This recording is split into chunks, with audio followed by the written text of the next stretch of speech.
Bienvenue dans cette interview pour Passage de vie. Merci. Tu as récemment vécu l'expérience de la reconversion professionnelle. Oui. Qu'est-ce que tu pourrais dire, comment tout ça a démarré? Quel a été le déclencheur pour toi? Et comment tu as su que tu voulais te reconvertir et voilà et raconter ton histoire? Alors pour te répondre, ça a été quand même un processus. Ça a été un chemin qui allait un peu, étape par étape. Donc avant de devenir, coach professionnel, j'étais dans un tout autre métier qui était plus sur de la stratégie et du management et donc j'ai fait ça pendant à peu près, 2 ans. Donc c'était plus un métier, voilà, plus cérébral, on va dire, Mmh. même s'il y avait une partie, humaine. Et à un moment, en fait, il y a eu une dissonance entre ce que je faisais et comment je me sentais, en fait, à l'intérieur. Je Mmh. suis quelqu'un d'assez intuitif et du coup, j'aime bien, voilà, accueillir ce qui se passe et je sentais une dissonance et quelque chose commençait à se, désaligner, en fait, avec mes valeurs. Mmh. Donc ça m'a pas tout de suite, préoccupée et au fil du temps, je sentais que ça prenait de plus en plus de place et à un moment, en fait, je me suis sentie complètement, déconnectée, donc perte de motivation au travail. Mmh. J'avais l'impression de faire le tour et du coup, je me posais vraiment la question existentielle de me dire: «Mais, quel est, l'objectif, en fait, de mon travail et qu'est-ce qui me maintient, en fait, dans Mmh ce mh. travail? Quelle Mmh. est ma grosse motivation?» Et en fait, je me suis aperçue que ce qui me motivait vraiment, c'était, l'humain, donc Mmh toute la mh. partie managériale, accompagnement, montée en compétences aussi de mes équipes, hem, participer à leur évolution aussi, leur confiance en elles, parce Mmh. que sur la montée en compétences, on est aussi là-dessus et petit à petit, je me suis dit: «Bon, c'est ça qui me motive et qui m'anime vraiment, Mmh. qui me fait du bien, donc pourquoi pas, faire quelque chose dans ce sens-là?» Mais ça m'a mis du temps avant de trouver vraiment, Mmh. mon pourquoi Ouais. et c'est, une rencontre professionnelle que Mmh. j'ai faite, donc une personne, qui est d'ailleurs maintenant mon amie, qui est coach Mmh. professionnel que j'ai rencontrée et en fait, en la voyant faire, Mmh. au sein même de l'entreprise pour laquelle je travaillais, je me suis dit: «Mais c'est précisément ça que je veux faire». Ouais. C'est venu en fait un peu comme un déclic, Mmh. une espèce d'intuition, un peu un feu à l'intérieur qui me disait: «Mais c'est ça» Mmh. et donc là, je me suis dit: «Bah, c'est génial». J'avais pas forcément de doute au démarrage parce que pour moi, c'était vraiment un alignement. Donc par contre, j'ai mis du temps à partir Mmh. de l'entreprise, parce que voilà, après quelques années, de boîte, ça s'anticipe Mmh ce mh. Mmh. démarrage et ce gros pivot. Ouais. Donc voilà l'élément, qui a été vraiment, Mmh. déclencheur pour moi. OK. C'est très clair. Qu'est-ce qui a été le plus dur, en fait, justement, pour passer à l'action ou pour, te mettre en chemin? Le plus dur pour moi, ça a été de quitter, mon confort, Mmh mh. parce que je suis quelqu'un qui fonctionne beaucoup, enfin qui a un grand besoin de sécurité Mmh mh. et c'est vrai que j'avais un poste, bah, voilà, qui me sécurisait sur tous les points. J'avais, voilà, un bon train de vie, un bon salaire, des avantages aussi et le plus dur, ça a été ça, c'est de faire la bascule Mmh. entre, ce que j'ai, ce qui me conforte, me convient et ce que je vais perdre Mmh mh. en entamant une reconversion. Ouais. Donc ça, c'est pour ça que ça a été un processus un peu long. C'est combien de mois? Ouais. Mmh. Combien de mois? Alors, Mmh. entre le moment où j'ai eu le déclic et le moment où je suis partie, Mmh mh. je dirais à peu près 8 mois. Mmh. Ouais, à peu près 8 mois. Ouais. Et oui et en fait, cette bascule-là, c'est vraiment un processus, ça demande de la patience aussi mais j'étais tellement convaincue, en fait et Mmh tellement, mh. sûre Mmh de mh. que j'avais ma place là-dedans, Ouais. que je me suis dit: «Bon, bah, on va essayer, Ouais. on va voir». Et est-ce que tu as eu des aides ou quelque chose, qui t'a, enfin, soutenue? Enfin Alors, que dans ma reconversion, j'ai déjà eu une aide financière. De l'État qui m'a Mmh mh. qui m'a permis d'assurer mes arrières, en fait, en Ouais. quittant l'entreprise et sinon après ça a été, mes proches aussi qui m'ont quand même accompagnée, enfin je dirais accompagnée, c'est pas vraiment accompagnée, mais qui ont été un soutien dans l'écoute. Même si, ils ont été là, c'est un chemin qu'on vit quand même assez seul et on se Mmh. sent très souvent Ouais. très seul, même si on a des personnes qui nous écoutent, des épaules sur lesquelles on peut un petit peu, voilà, lâcher prise, c'est un cheminement qui est très personnel, très ouais, très solitaire. Mmh. Donc même avec leur soutien et leur aide, il y a des moments où je me sentais quand même, en Ouais. instabilité. OK. Ah Est-ce ouais. qu'il y a des choses auxquelles tu ne t'attendais pas du tout, Pas du tout ouais. et ça arrive, Ouais. sans que ça te prévienne, en fait. C'est un peu ça qui est difficile, c'est que tu es tellement dans ton feu intérieur, Mmh. d'y aller, tu as Mmh. trouvé ton pourquoi, tu as envie de nouveauté et ça, le cerveau, il adore, hein, la Mmh. nouveauté, Mmh. créer et cetera, que tu ne le vois pas venir. C'est après cette étape-là, Mmh. quand ça commence vraiment à s'ancrer, Mmh. que là, en fait, tu as une espèce de vague de doute qui commence à monter, tu te poses 36 000 parce qu'en fait, tu es en train de pivoter, donc tu es en train aussi pour moi de mon expérience, hein, de dire au revoir à une ancienne version de Mmh. toi-même. Ouais, C'est ouais. un peu comme ça que je l'ai Mmh mh. vécu et c'est ça qui m'a mis, un peu dans le down à un moment. Mmh. Que tu as eu besoin vraiment de conscientiser ça, Ouais, que ça serait qu'il y a un avant, un après, que ça serait plus jamais pareil, que ouais, voilà, ouais, ouais que et je trouve les que c'est ça pertes qui est finalement, que difficile. voilà, C'est associer. exactement ça. Ouais. C'est que tu conscientises la perte donc qui est le palpable, hein, financière, matérielle et cetera, ton confort. Tu conscientises la perte, d'une partie de toi Mmh. qui existait du coup dans Mmh. un milieu, mais Ouais, qui n'était pas le tien. ouais. Donc là, en fait, tu as l'impression de devoir, un peu, renaître à toi. Mmh. Donc ça nécessite un retour à soi, une connexion à soi. Et ça, ouais, ça m'a mis dans une période, un petit peu sombre, qui a pas duré, Mmh. heureusement, mais qu'on nous explique pas. Et Ouais, du coup, quand tu le vis, tu te dis: «Waouh, celle-là, je l'avais pas vu venir», tu ouais. vois? Il y a un effet de surprise, Mmh. mauvaise surprise, sur le moment et après tu comprends qu'en fait, c'est le processus Ouais. et que c'est même sain ce qui Mmh. se passe. Voilà. Et qu'est-ce que tu as appris de toi, à travers tout ce chemin? Ce que j'ai appris de moi, c'est que ça m'a permis de renforcer, la confiance que j'avais en cette idée. Mmh mh. Parce que quand le plus dur, c'est de franchir le cap, Mmh mh. parce qu'on a tous des peurs Mmh. et je pense que la peur, elle est un très bon indicateur. Parce que je pense que si je n'avais pas eu peur, je pense que je me serais plantée. Mmh. Parce que je pense que la peur, elle te met sur le chemin en te disant: «Là, tu es en train de sortir de ta zone de confort, Mmh mh. tu vas faire quelque chose de nouveau, donc tu vas être en apprentissage» et c'est plutôt bon signe. Mmh. Ça veut dire que tu es plutôt à ta place, Mmh. tu l'as choisi. Ouais. J'ai peur, mais à la fois, en fait, j'ai cette envie, tu vois, ce Mmh mh. feu d'y aller. Ouais. Donc j'y suis allée et donc ça, ouais, la confiance en tout le processus et ce que j'ai appris de moi, c'est, beaucoup de choses parce qu'en fin de compte, cette reconversion, ça met en lumière des choses que tu avais un peu, oubliées de toi-même Mmh. ou des choses que tu ne connaissais pas encore de toi-même. Mmh. Parce qu'en fait, la pour moi, la reconversion, c'est un processus de transformation. Mmh mh mh. Donc, tu apprends énormément. Ta Mmh. résilience, ta capacité à tenir, ta grande vulnérabilité aussi, Mmh. qu'on étouffe un peu dans le monde professionnel, lambda et quand tu es seule avec toi-même face à ce grand changement, en fait, c'est même pour moi un devoir, à mon sens, hein, de devoir connecter à ta vulnérabilité. Mmh mh. Parce que c'est tout l'émotionnel que tu gardes un peu enfoui Mmh. et qui peut être aussi un moteur, Oui. tu vois? Bah oui. Je le vois comme ça. Et comment tu as justement tu as réussi à gérer l'impact émotionnel de Ouais. tout ça justement? Voilà, comment tu as Alors au fait début, en je fait? le gérais pas. Ouais. Au début, je le gérais pas. Ouais. C'est-à-dire que moi, de nature, je suis assez fonceuse, Mmh. donc je le gérais pas. Je me suis dit: «Vas-y Myriam, tu fonces, Mmh mh. tant que tu peux, tu y vas» et à un moment donné, en fait, je me suis sentie, en épuisement. Mmh. J'entendais quand même, donc Mmh. je sentais des petites alertes, mais j'écoutais pas forcément et à un moment, je sens un épuisement, émotionnel aussi, psychique et là, en fait, je sens que je suis en train de basculer. Mmh.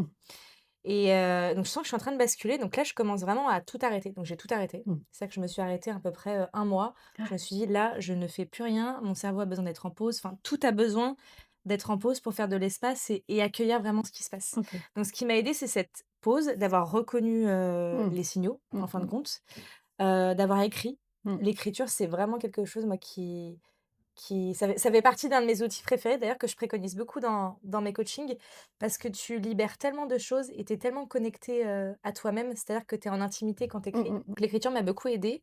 Mes proches aussi m'ont aidée parce que bon, bah, c'est un sas de décompression dans le sens où tu parles, tu Mmh mh mh. communiques, tu t'exprimes avec ta vulnérabilité. Ouais. Donc tout ça mis bout à bout m'a aidée et le Mmh. voyage aussi Ouais. parce que, je suis partie, en voyage après ça pour Mmh. revenir plus solide. Ouais. Voilà. Ouais, c'est chouette. Ouais. Et aujourd'hui, du coup, c'est quoi les principaux défis? Alors aujourd'hui, les principaux défis, c'est, de trouver en fait mon rythme de croisière. Mmh mh. Parce que sur de la reconversion, donc moi, c'est une reconversion sur l'entrepreneuriat Mmh. que j'ai initiée et le grand défi, c'est vraiment de trouver mon rythme de croisière et de m'organiser parce qu'en fait, quand tu es auto-entrepreneur, bah, tu es multitâche, tu Mmh. dois tout faire toute seule. Mmh. Voilà, j'ai pas forcément les moyens aujourd'hui de devoir déléguer. Mmh. Ce jour-là arrivera, je l'espère, mais pour l'instant, voilà, je suis en mode autodidacte. Donc ça, c'est vraiment le plus Mmh. dur. Donc l'idée, voilà, c'est de trouver un équilibre entre, toutes les compétences que j'ai, ce qui me reste aussi à développer Mmh. pour pouvoir vraiment, Mmh. continuer et l'idée, c'est de toujours créer des coachings immersifs, pourquoi pas des ateliers aussi et après, créer une communauté vraiment de personnes qui sont intéressées par tout ça. Mmh. Ouais, c'est un beau parcours. Ouais, j'essaye en tout cas. Voilà, est-ce que tu as des moments de découragement? Oui, Ouais. oui et ça, je pense que c'est très important de le dire parce que, avant ma reconversion, je me suis un peu renseignée sur l'entrepreneuriat. Je vais parler des réseaux sociaux, mais je pense que c'est important d'en parler. C'est qu'il y a une espèce de réalité qui, pour moi, est illusoire, qu'on Mmh mh. voit sur les réseaux, où on a l'impression que l'entrepreneuriat, en fait, c'est simple, c'est facile, c'est du succès au bout du chemin, mais en fait, c'est pas du tout ça. Sur Mmh. le démarrage, Mmh. c'est un chemin qui est très sinueux, qui est décourageant aussi à des moments et quand je me sens découragée, en fait, je m'arrête. Mmh. C'est-à-dire que je là où je forçais un peu avant, Mmh. c'est-à-dire que là, je ne force plus du tout, je m'arrête et oui, le découragement, je pense qu'il est même normal Mmh. parce que ça montre que tu fais des choses. Si Mmh. tu ne fais rien, tu n'es découragé par rien du tout. Mmh. Donc ça montre que tu es en action et que tu produis et que tu voilà, tu donnes vie à ce qui fait sens pour toi. Ouais, c'est Donc ça. pour moi, c'est une fois de plus un bon indicateur. Ouais, tu progresses dans ton chemin. Exactement. Mmh mh. Ouais, ouais, c'est ça. Mmh et du coup, c'est quoi tes principaux, je sais pas, tes trucs pour t'en sortir dans ces moments-là? Mes tips? Voilà. Alors, mes tips dans ces moments-là, c'est, j'arrête tout, en fait, je le verbalise. C'est Mmh. vraiment ça, je m'auto-coach un peu en me disant: «Myriam, là, tu t'arrêtes, fais quelque chose qui te fait du bien». En fait, je Mmh. me recentre sur ce qui me fait du bien. Donc souvent, sur l'instant T, je vais me dire: «Qu'est-ce que là, qu'est-ce qui me ferait plaisir? Mmh Qu'est-ce qui mh. me ferait du bien?» Et tout de suite, donc je fais ce qui me fait du bien. Donc c'est le sport aussi, ça me fait Mmh mh. beaucoup de bien parce que, je suis souvent en train de travailler à la maison, donc Mmh. le lien social aussi, il se Mmh. perd petit Oui. et le sport, ça me permet de reconnecter à ça, de décharger aussi toute cette pression. Mmh mh. Donc ça me fait, un bien fou et ça me permet de me reconnecter. Je Mmh. suis dans un effort, mais qui est différent Ouais. et qui me fait beaucoup de bien. Donc je fais ça, l'écriture toujours Mmh. et parfois je peux peindre un petit peu, mais c'est pas non plus une grande activité que je fais, mais ça peut m'arriver. OK. Voilà. Ou sinon je sors boire des cafés aussi. Oui, très Ouais. important. Oui, très important les cafés. Très Absolument. exactement, santé. C'est que oui, très important, c'est que Ouais. tous les jours maintenant, je m'oblige à sortir boire un petit café à l'extérieur. Voilà, je prends l'air, je suis en terrasse, ça peut être avec un ami s'il est dispo ou toute seule, mais ça, c'est vraiment quelque chose, pour moi, c'est sacré, le Mmh. petit café, ouais, ouais, de Mmh. la journée. Mmh. Voilà. Et avec, le recul là maintenant, aujourd'hui, du coup, ça fait, combien de temps Ça que, fait 1 an, 1 ouais, an que 1 que an et tu as demi, terminé ta formation alors pour oui, ma formation, ça fait 1 an que j'ai terminé, et ça fait presque 2 ans que j'ai quitté le milieu de l'entreprise. d'accord, OK. Donc Donc ça fait presque ouais, 2 ans. c'est ça, donc tu t'es formé pendant 1 an, Ouais, à peu près. tu as commencé et Ouais, puis ouais. voilà, donc du coup donc après, avec ce recul de 2 années, tu Ouais. dirais quoi, des regrets, pas de Aucun regrets? regret, Ouais. aucun regret, même si à un moment, c'est vrai que c'est un peu venu me chercher sur, de me dire: «Mais Myriam, tu as perdu ton temps», parce que j'ai trouvé ça long et Mmh. parce que ça, après, je suis quelqu'un de nature un peu impatiente aussi Mmh. et parce que voilà, dans ma carrière professionnelle, j'étais un peu habituée aux résultats Mmh. rapides. Ouais. Sauf que là, en fait, Mmh. c'est difficilement possible, si Ouais, tu veux. ouais, c'est sûr. Donc ça a été c'est un peu compliqué. Donc au début, je me suis dit: «Mince» et finalement, avec du recul, je me dis: «Mais je regrette rien» parce que chaque étape, en fait, était mais essentielle Mmh à mh. passer parce que si tu passes pas cette étape-là et que tu prends le risque de la griller, Bah oui. en fait, c'est un risque Mmh. que tout s'effondre à un moment donné. Mmh. Et toutes ces étapes de doute, de découragement, mais aussi de lumière, parce que j'ai eu des moments où, voilà, où ça, quand j'ai commencé vraiment à coacher, à accompagner, à créer, j'ai eu des moments mais de pleine lumière qui m'ont mais, oui, qui ont rallumé la lumière à tous les étages. C'est vraiment Ouais. ça. Ouais, c'est Et beau. c'est pour ça que je chéris ces moments-là. Même les moments de découragement et un peu plus sombres, je les chéris parce que sans ces moments-là, je Mmh. pense que je n'aurais pas vécu pleinement ces moments de ouais, de lumière quoi, qui te font dire: «Mais tu es à la juste place» et aujourd'hui, Mmh. je me sens à la juste place. Même s'il y a encore beaucoup de chemin à Mmh mh. parcourir, je regrette rien et j'ai encore beaucoup de choses à apprendre, hein, Ouais, ouais, ouais. ça j'en suis convaincue, mais je regrette rien parce que tout était juste. Mmh. Vraiment, je suis convaincue de ça. Ouais, c'est une belle image, ça s'allume à tous les étages. Mais c'est vraiment comme ça que parce qu'il y a un Ouais. moment où oui, il y a eu une descente, un Mmh. peu profonde quand même, Mmh. mais je pense que c'est nécessaire quand tu entreprends, Mmh. dans ton authenticité. Mmh. On te demande d'être aligné, enfin on te demande, personne le demande comme ça, mais moi c'est comme ça que je le vois en tout cas. C'est Mmh. l'image que j'ai de quelqu'un qui entreprend, c'est l'alignement avec Mmh. tes valeurs, tes principes, et ça demande de te dépouiller, donc de plonger vraiment, au plus profond de toi pour Mmh mh. ressortir, ce qui c'est un peu comme ton essence, tu vois? Mmh. Je le vois un peu comme ça. Ouais. Est-ce qu'à un moment donné, tu t'es dit: «Ah, je serai jamais enfin, je vais laisser tomber, je serai jamais capable»? Alors pas encore. Ouais. Je me suis jamais dit: «Je laisse tomber». J'ai une métaphore qui me vient, que mon père me disait, c'est, en fait, je suis pas du genre c'est un peu comme le chocolat, c'est-à-dire je Mmh. suis pas du genre à lâcher le morceau, Oui. tu vois? Et ça, c'est une phrase qui vraiment c'est un peu Ouais. un leitmotiv que je garde mais que j'ai depuis très longtemps, hein. Et voilà, je suis vraiment pas du genre à me dire: «J'abandonne», parce que pour moi, je suis pas allée jusqu'au bout Mmh. de ce que OK. je peux fournir. J'ai eu OK. des moments de découragement, ça c'est sûr, mais j'ai pas eu encore cette conclusion de me dire: «Mais je m'arrête, j'y arriverai pas». Non, OK. non, non. La persévérance. Ouais, vraiment. Mais vraiment, c'est vrai que ma Mmh, persévérance m'aide beaucoup. Je mmh, pense que ça, c'est une des clés qui m'aide. Mais à contrario, ça peut aussi, il y a un peu une double face, mmh mh, c'est-à-dire que ça peut aussi me pousser à continuer mmh, là où mon corps me dit: «Stop», ouais, tu vois? Il mmh, y a toujours un peu c'est ça, ouais, le contre-coup. ouais. Mmh. Mais du coup, tu as cette écoute, en tout cas, Maintenant, j'arrive à écouter les signaux et de me ouais, dire: «Myriam, là, ouais, tu t'arrêtes». ouais, Ouais, ouais. donc c'est Mais ça a pas été simple, hein, mais mmh bon, mh, mmh mh. avec de l'entraînement maintenant. Ouais. Non, mais il faut prendre soin de soi. Je pense que la reconversion, c'est ça, c'est un retour à soi. Donc si tu commences pas par prendre soin de toi, le chemin va être un peu plus compliqué, Ouais. je pense. Mmh mh. Ouais. Donc oui, pour aller dans ce sens-là, qu'est-ce que tu pourrais dire aujourd'hui à quelqu'un qui, bah, qui a pas franchi le cap et qui a envie, mais qui sait pas, ou quelqu'un qui n'est plus bien dans son travail ou je sais pas? Ouais. La première chose, ça serait, de faire le tri dans ses pensées. C'est vraiment gagner en clarté, Mmh. faire de l'espace et surtout écouter son intuition parce qu'on l'a tous, Mmh. mais vraiment on a tous cette petite voix à l'intérieur ou même cette sensation de se dire: «Là, c'est pas OK». C'est, ouais, vraiment s'écouter, apprendre à s'écouter dans ce qu'on ressent, dans ce Mmh qu'on mh. vit aussi parce que souvent quand on n'est plus aligné, notamment dans le travail, on vit des choses avec, des collaborateurs, des Mmh mh, managers mmh mh. qui montrent en fait ce Mmh. désalignement. Croire aussi, en nos capacités parce que si on a une idée qui germe, c'est qu'en fait on est capable de pouvoir, l'assumer et ouais, faire preuve de patience et ouais, croire au processus. C'est le conseil, ouais, d'aller jusqu'au bout de ses idées. Vraiment, c'est ça. Ouais, ouais. S'il y a quelque chose qui germe, c'est que c'est pas là par hasard et que ça a forcément du sens, quelque part.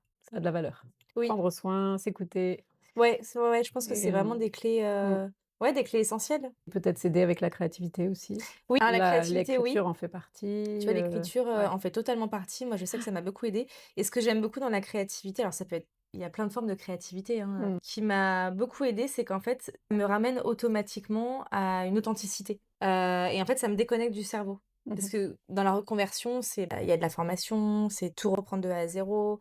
Il y a de la création, mais pas au sens artistique, tu vois? Mmh mh. Donc tu es beaucoup en train de penser à une stratégie, enfin à beaucoup de choses dans ce style-là, au message que tu veux véhiculer et cetera. Et en fait, la créativité, je trouve qu'elle te déconnecte du cerveau pour te reconnecter, en fait, à une part de soi qu'on oublie Mmh. très souvent. Mmh. Et tu vois, dans ce processus-là, j'ai découvert que je me faisais pas assez plaisir, Mmh. que je ne prenais pas assez soin, de voilà, de tout ce qui se passait à l'intérieur. Et la créativité, pour moi, oui, y aide. Parce que du coup, tu te connectes à ça, une partie de toi. Et surtout, ça te permet, de pas réfléchir. Mmh mh. C'est-à-dire que tu utilises pas ton cerveau, tu utilises une autre partie de toi. Et je trouve que ça t'aide à, voilà, à révéler même, ta créativité dans Mmh l'entrepreneuriat. mh. OK.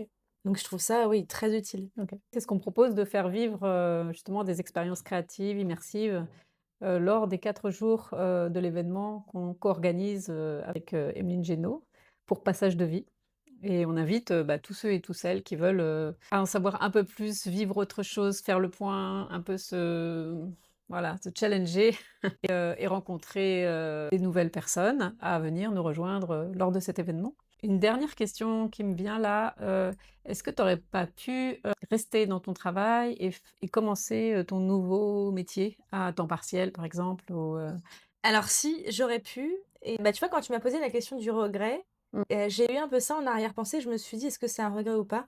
Finalement, ça l'est pas, pour la simple et bonne raison que quand je commence quelque chose, en fait, j'ai besoin de me donner à 1000. mmh, Et mais la question, je me l'étais posée de me dire: «Est-ce que je continue mmh, pas?» Bon et en fait, j'avais besoin vraiment de décrocher de mmh ce mh. que je connaissais déjà Oui, pour mes chances et pour me donner toutes les opportunités de vraiment me mettre à 1000. J'avais besoin d'une scission, en fait, oui. entre l'avant et ce que je vais être en train de créer. Mmh. Donc et je sais qu'il y en a beaucoup qui font ça. Alors Mmh mh. après, ça peut être motivé pour plein d'autres, raisons, hein. Mais moi, dans mon cas, je sais que j'avais besoin d'une séparation nette. Oui. Tu vois? Pour, Mmh mh. dire au revoir et dire bonjour à quelque chose Ouais, de nouveau. Ouais, ouais. pour mieux faire ton deuil finalement. Ouais, Mmh mh. aussi, même s'il a été un peu plus long, Ouais. mais pour moi, j'ai du mal, là-dessus, je suis assez noir ou blanc. C'est que j'ai du mal à commencer quelque chose de nouveau si j'ai déjà un pied Mmh. dans l'ancien, en fait. Mmh. C'est Oui. plus limitant qu'autre chose. Mais pour moi, une fois Oui, de plus, oui. c'est ma vision. Oui, c'était une reconversion à ton image. Ouais, ouais, ouais. OK et puis tu as été aidée financièrement aussi, donc ça Oui, aide ça aussi à forcément, ça prendre aide parce ce qu'effectivement, pas. si Mmh. ça avait pas été le cas, peut-être que, du coup, j'aurais effectivement, commencé tout en étant encore dans l'entreprise et peut-être que c'est une raison qui motive aussi la majorité des gens et ce que je Mmh. peux comprendre, hein. Ah oui. Mais là, c'est vrai que le choix s'offrait à moi parce que j'ai eu la chance d'avoir cette aide Mmh mh. et ça m'a permis, en fait, d'enclencher le démarrage, d'une manière très sereine. Ouais, Donc ça, c'est une chance, ouais. vraiment. Ouais, ouais. Et qu'est-ce que ça a impacté le plus finalement? Et ça sera ma dernière question. La reconversion? Oui? C'est une très bonne question ça. Qu'est-ce que ça a impacté le plus? Dans Dans ma vie, tu dans veux ta dire? vie, dans ta vie. Ouais. Qu'est-ce que ça a impacté? Attends, mais c'est vrai que c'est une très bonne question. Alors après, ça a impacté tellement de choses. Au sens large, tu veux Au dire? Ou sens large, au dans sens dans large? dans tous les pans de ta Alors vie en déjà, la fait. première chose que ça a impacté, c'est ma vision. C'est-à-dire qu'aujourd'hui, en fait, je ne me vois absolument pas me remettre dans le milieu du salariat. C'est-à-dire que Mmh. ça a vraiment agi comme une confirmation de me dire: «Je veux entreprendre». Mmh. Et c'était un souhait que j'avais déjà depuis très jeune, mais que Mmh. j'ai jamais fait. Donc ma vision, ça m'a apporté cette clarté, et surtout ça a renforcé, en fait, ma valeur liberté. Mmh. Parce que j'ai une grande valeur liberté et du coup, en étant dans cette reconversion et en entreprenant, je me connecte à ça. Donc ça a vraiment eu un impact et sur le reste, alors si ça a eu un impact aussi, peut-être un peu moins positif que, du coup, j'ai l'impression que je me sens aussi, beaucoup moins disponible Mmh. pour le reste, Mmh. tu vois? C'est parce que quand tu entreprends, c'est ton bébé, quoi. C'est ta Mmh. maison, c'est ton cocon, c'est ton bébé. Ça te prend tellement de temps, tellement d'énergie que parfois c'est difficile de faire des choix et de Mmh. prioriser, en fait, Mmh. ce qui est important de ce qui l'est moins. J'ai l'impression que tout est important, en Mmh. fait. Ouais, ouais. Alors que dans la réalité, il y a des nuances. Tout Mmh. n'est pas important et Mmh. urgent. Donc voilà, ça c'est le petit impact, qu'il faut encore que je travaille. Est-ce que tu peux dire ce que tu fais Oui, aujourd'hui, du coup? du coup, je suis coach professionnel. Mmh. Donc, j'accompagne aussi bien, du particulier sur des problématiques, de vie, Mmh mh. sur, différents domaines, Mmh. à justement, connaître sa valeur, pouvoir la révéler et surtout incarner sa confiance parce que c'est un sujet, dont on a tous besoin, Mmh mh. qui concerne pratiquement, tout le monde. Et ce qui est intéressant, c'est qu'en fonction des transitions de vie, Mmh mh. ta confiance n'est pas la même. Tu vois, Mmh. la Bah oui. reconversion, Mmh. pareil, il y a un moment où tu perds un peu confiance Mmh. Mmh. et puis après tu reprends, voilà, tes nouvelles bases et ton nouveau socle. Donc mon métier, c'est vraiment ça, d'accompagner, ces personnes et je travaille aussi sur la partie, professionnelle Mmh mh. où là, j'accompagne des entreprises plus sur de la montée en compétences, Mmh mh. donc d'un point de vue, stratégique, Mmh mh. et aussi avec un peu de confiance en soi toujours pour, réaffirmer la posture, que ça Mmh soit mh. managériale ou, sur des sujets un peu plus différents. OK, bah, merci. On peut te retrouver sur, Sur je Instagram, voilà. chez luminescence.coaching. Merci beaucoup pour cette Merci à toi, interview. Anne.